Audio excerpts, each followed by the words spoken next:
to Israel, that whatever God promised Israel as a blessing can come upon us as Gentiles. By 2015, Muslims will make up a majority of the Russian army.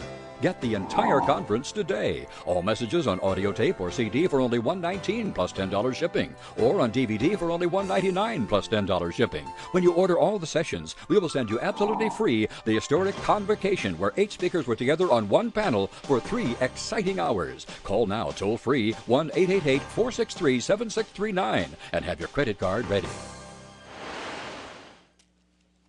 In Psalm 83,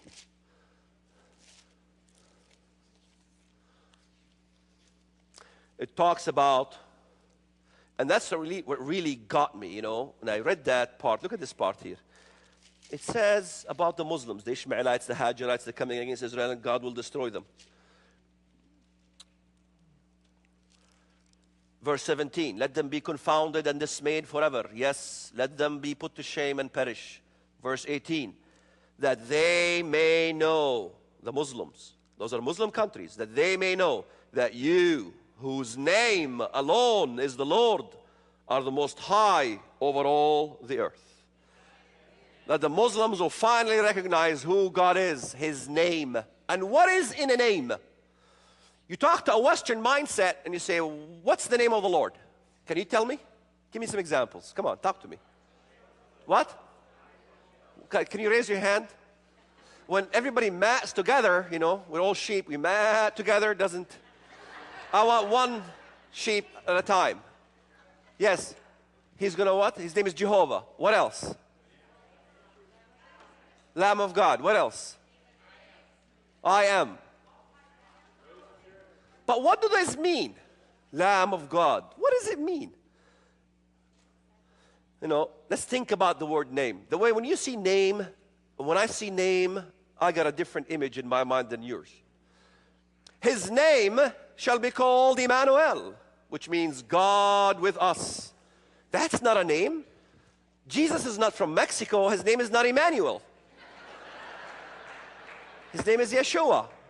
So name doesn't mean really as you think. Name, Paul, John. His name shall be called Emmanuel, which means God with us. So the Muslims will recognize that God came in the flesh and died for the sins of mankind. They will understand the definition and the attributes of God, finally, in the end. His name shall be called Wonderful, Counselor, Mighty God, Everlasting Father, Prince of Peace. Now, what this prophecy is saying is that His name shall be called Counselor.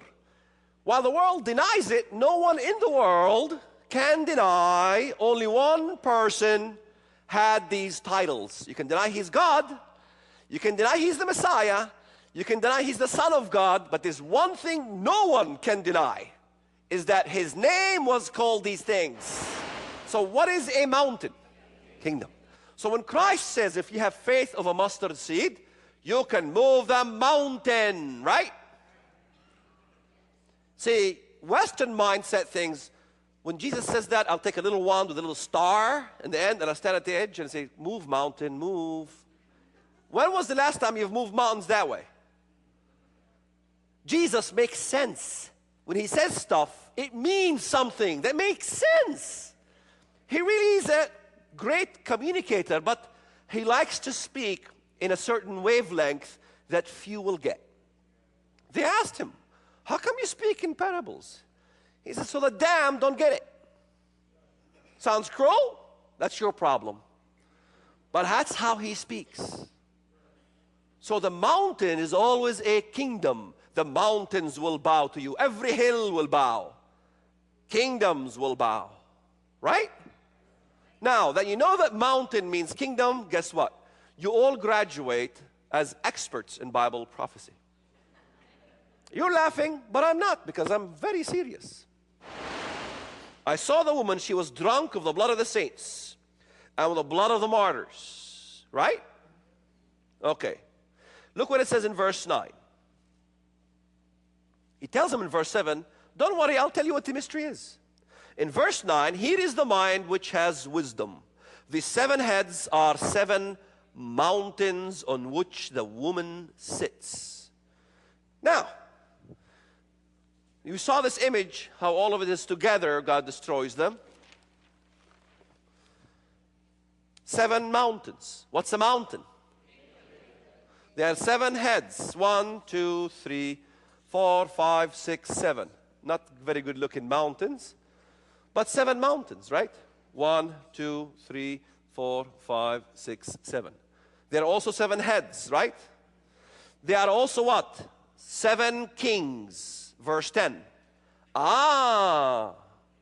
Kings rule what?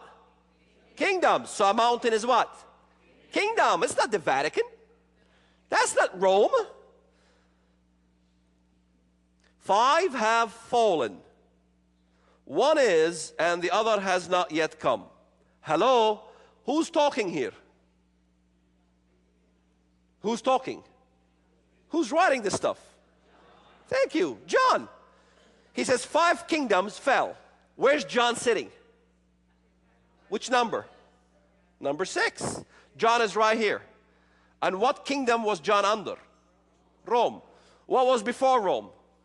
Greece. What was before Greece? Medo-Persia. There you go with Iran again. And what was before that? Babylon, Iraq. What's going on there? Same as the statue. What was before that? Assyria. Same stuff like Babylon, included Turkey, included Syria and Iraq and all that region. All of them are Muslim. And what was before that? Egypt. Today is what? Muslim. The Lord comes in a swift cloud to fight Egypt. Isaiah 19. All the stuff in the literal applies perfectly. Americans, when they read prophecy, they go to the book of Revelation first. What they need to do is go to the prophets first in Isaiah, one by one. Now you apply the literal to the allegorical